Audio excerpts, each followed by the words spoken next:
937 AD, the British Isles are on edge. From the north come the Scots and Vikings. From the west, the Irish kings. From the old kingdoms, the Britons, all joining forces to crush one rising power, a young English king trying to unite the land. But what followed was a bloodbath no one saw coming. This is the battle that gave birth to England. The Battle of Brunanburh isn't talked about much today, but back then, it shook the entire island. It wasn't just another medieval clash. This was a turning point. Before this, England wasn't really one country. It was a mix of rival kingdoms always fighting. But after this battle, everything changed. In this video, we'll break down how it all started, why so many kingdoms united against one man, how the actual fight played out, and what this one day in 937 meant for the future. This isn't just about war, it's about identity, power, and the making of a nation. In the early 900s, the British Isles were far from peaceful. The land was divided, broken into bits and pieces ruled by different kings, each trying to hold on to power. There was no single ruler of England yet, because there was no England. What we had instead was a messy patchwork. In the south, the Anglo-Saxons controlled the Kingdom of Wessex and parts of Mercia. But they were always under pressure. To the north and east, the Norse Vikings had already taken large areas and set up their own lands, especially in Northumbria, which had become a strong Viking base.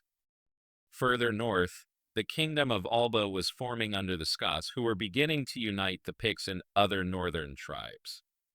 In the west, the Welsh kingdoms like Gwynedd and Powys were still holding on, keeping their independence alive in the hills and valleys. Meanwhile, the Irish Sea wasn't calm either. It was crawling with Norse warbands from Ireland and the Isle of Man, using their ships to strike anywhere they pleased. So, the whole island was like a chessboard where every piece was moving at once, sometimes fighting, sometimes watching, but always alert. In the middle of all this chaos stood the royal family of Wessex. Alfred the Great had laid the groundwork by resisting the Viking invasions and defending southern England.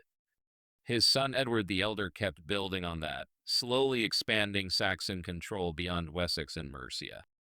But it was Edward's son Æthelstan who truly changed the game. Æthelstan wasn't just another king. He was sharp, determined, and bold. In 927, he marched north and took control of York, pushing the Vikings out of Northumbria. With that one move, he brought all the major Anglo-Saxon kingdoms under his rule. For the first time in history, one king ruled over all the English people from the Thames to the Scottish border. Æthelstan started calling himself King of the English. It was a huge moment. The dream of a united England was finally real. But not everyone liked this. To the north, King Constantine of Scotland saw this new English power as a growing threat. In Ireland, the Norse Gaelic king Olaf Guthfrithson had his own ambitions and wanted to retake York. And in Strathclyde, a smaller kingdom in western Scotland, the Britons also saw a chance to push back. So slowly, silently, a group of Æthelstan's enemies began to talk. Former rivals were now willing to work together for one reason: to stop Æthelstan from tightening his grip. A storm was building. Æthelstan's rise didn't just shake up England, it sent shockwaves across the entire British Isles. For years, the smaller kingdoms of Scotland, Strathclyde, and the Norse-held territories had all lived with a certain balance. No one ruler was strong enough to dominate the rest. But now, that balance was slipping. After defeating the Vikings in Northumbria and uniting all the Anglo-Saxon lands, Æthelstan wasn't just another English king anymore. He was something new, something dangerous in the eyes of his neighbors. He had made bold moves, forced kings to bend the knee, and even claimed the title King of all Britain. That kind of ambition didn't sit well with the other rulers. One man who took this threat personally was Constantine II, the King of Alba, what we now call Scotland. Æthelstan had already defeated him once, forced him to submit, and even made him send his own son as a hostage. That humiliation was not forgotten. Then there was Owain of Strathclyde. His kingdom sat right between England and Scotland, a sort of middle ground region that often got caught in the fights between its two bigger neighbors. With Æthelstan pressing down from the south and Constantine from the north, Owain saw the writing on the wall. If he didn't act now, his kingdom might not survive at all. But perhaps the most dangerous piece of the puzzle came sailing across the Irish Sea. Olaf Guthfrithson, the Viking king of Dublin, had ambitions of his own. His family had ruled parts of Northumbria before Æthelstan had taken them back. Now Olaf saw a chance to strike and reclaim lost ground. He wasn't coming to help out of kindness. He wanted land, loot, and power. So, three kings, Constantine of Scotland, Owain of Strathclyde, and Olaf of Dublin, put aside their differences and joined forces. It was a rare sight on the island, Celts, Scots, and Norsemen standing side by side. Their plan was simple: march south before Æthelstan could react, gather even more allies along the way, crush his army in one big strike, and then break his fragile rule into pieces. They thought they had the numbers. They thought they had the element of surprise. They believed Æthelstan wouldn't be ready. But they had made one mistake. They underestimated the man who had already united all of England. Æthelstan had fought too many wars, faced too many threats, and lost too many good men to let this one slide. He wasn't going to let his kingdom fall apart without a fight. Not now. Not ever. And so, as the coalition army gathered and began its march, Æthelstan prepared for war. Æthelstan wasn't surprised when word came in that a huge enemy force was coming his way. He had expected it. In fact, he had been preparing for this for months, maybe even longer. From the moment he became king of all England, he knew something like this was coming. There were too many kings, too many rival groups, and too many people who didn't like the idea of one man sitting on the English throne. So, he got to work. He sent out messages across his realm, from the hills of Wessex in the south to the borderlands of Northumbria in the north. Local lords, warriors, and militia were all called up. Mercia gave men. Wessex gave men. And even from recently captured Northumbria, troops came pouring in. This wasn't just some border clash anymore. This was a war to decide who would rule the land. And Æthelstan was ready to throw everything he had into it.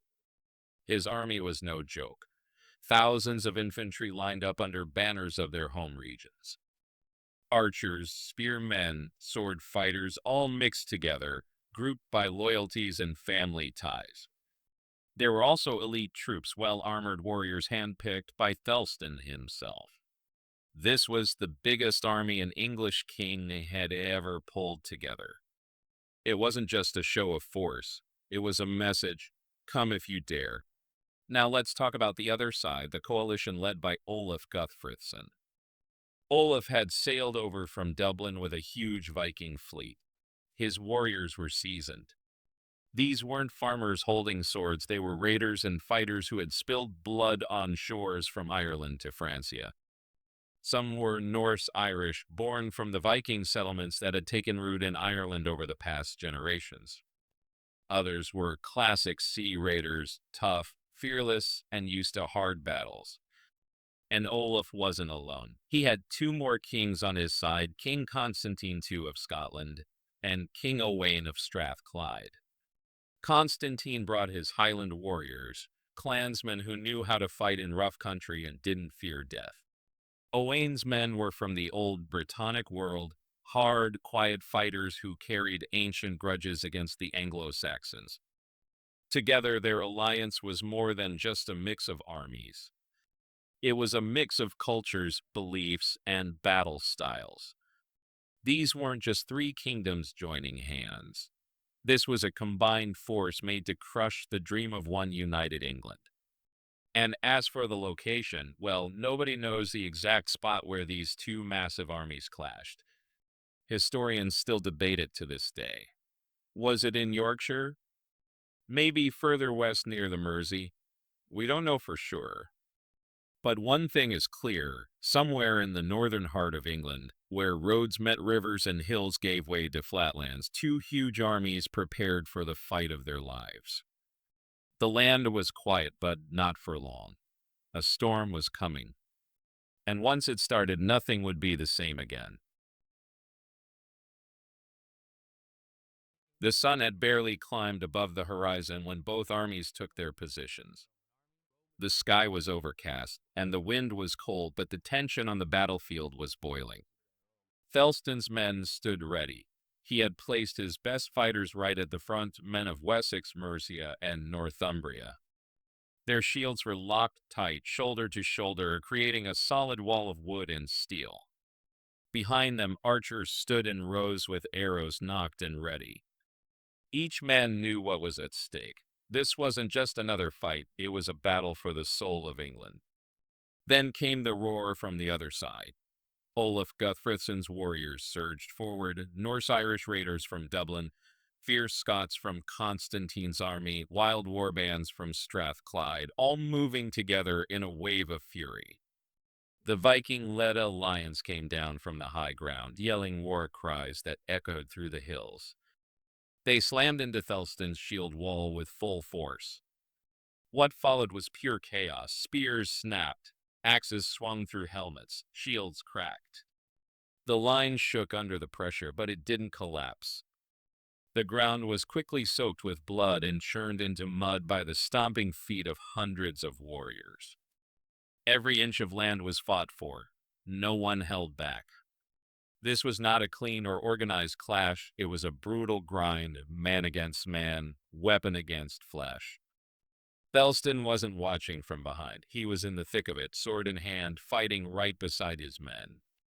His younger brother Edmund led one of the wings and nearly lost control when a group of Scots broke through a gap. But Edmund rallied his troops, filled the breach, and held the line. That moment saved the entire left flank. Hours passed and neither side gave way.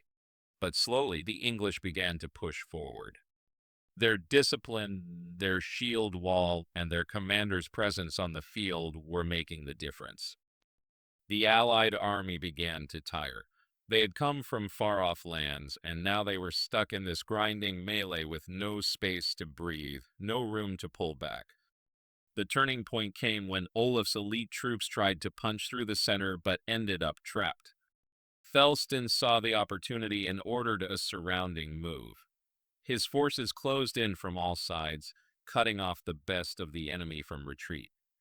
Those men didn't run. They fought to the last breath. Every one of them was cut down where they stood. By late afternoon, the field was a graveyard. Kings, princes, nobles, dead in heaps. The Norse-Irish fled back toward their ships. Constantine's Scots retreated north in defeat. And Æthelstan stood tall, still alive, his sword stained, his body weary, but his will unbroken. He had done what no other English king had ever done before. He had crushed a combined army of the strongest northern enemies in a single day. Brunanburh was not just a victory, it was a message, a statement, that England had one ruler now, and that ruler was Æthelstan. The battlefield at Brunanburh was silent now, but the silence was filled with death. Thousands of bodies lay broken across the fields. The air reeked of blood, sweat, and smoke. Crows began to gather. Men wandered the field, looking for brothers, sons, fathers. Most of them didn't find what they hoped for. The coalition had been crushed. Olaf Guthfrithson, who had sailed into Britain with confidence and dreams of glory, now barely escaped with his life. He fled back to Dublin with only a handful of ships and men. His army was destroyed. King Constantine of Scotland had lost more than just troops. He had lost his son in the fight. The pain of that loss stayed with him forever. The next year, he gave up the throne and retired to a monastery. He never recovered from the defeat. Owain of Strathclyde's forces had been completely scattered. He vanished from the historical record not long after the battle. His kingdom's power was broken. Æthelstan had won, but victory came at a brutal price. His own army had suffered massive losses. Many of his best Thegans and household warriors lay dead. Even those who survived were wounded and exhausted. There was no cheering, no celebrations. Just tired men sitting on bloodied shields, trying to make sense of what had just happened. Still, this moment marked something huge. For the first time, one king had stood up to all the powers of the north, Scots, Vikings, Celts, and defeated them in open war. Æthelstan hadn't just protected his crown. He had proven that England was more than just an idea. It was something real, something worth dying for. The Anglo-Saxon Chronicle didn't hold back in its words.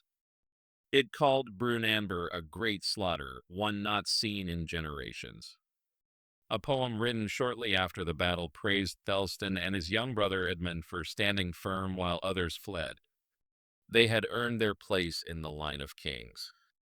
After Brunanburh, no other army tried to invade England for decades. The kingdoms of the north were shaken. No more Viking coalitions. No more threats to unite against the English. The dream that Alfred the Great had once fought for, the idea of a single, united English kingdom, was now real. It was sealed not by treaties, but by steel and blood on a muddy northern field. Brunanburh wasn't just a win on the battlefield. It was the birth of a nation. If you ask most people today about big battles in English history, they'll probably mention Hastings in 1066, or maybe Agincourt with Henry V. But Brunanburh, almost no one remembers it. It's not in school textbooks, and it doesn't come up in movies or national celebrations. And yet, without this one day in 937, there might never have been an England. Brunanburh was the turning point. Before this, the idea of a single English kingdom was more of a plan, a goal, not a reality. Different regions still had their own rulers, languages, and loyalties. The land was split between Anglo-Saxons, Danes, Celts, and Norsemen.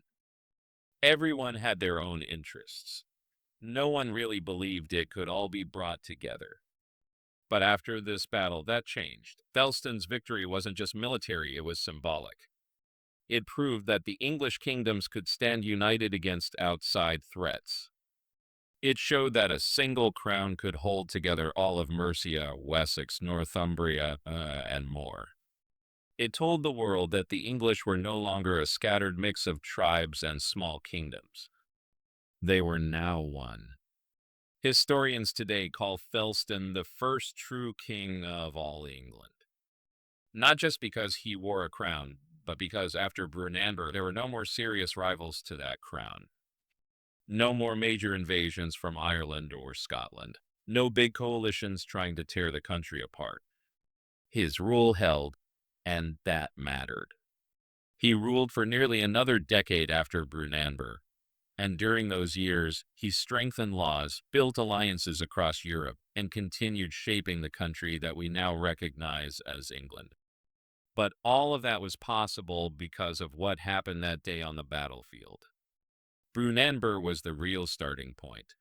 Everything that came later, William the Conqueror, Magna Carta, the British Empire, stood on the ground that Æthelstan secured in 937.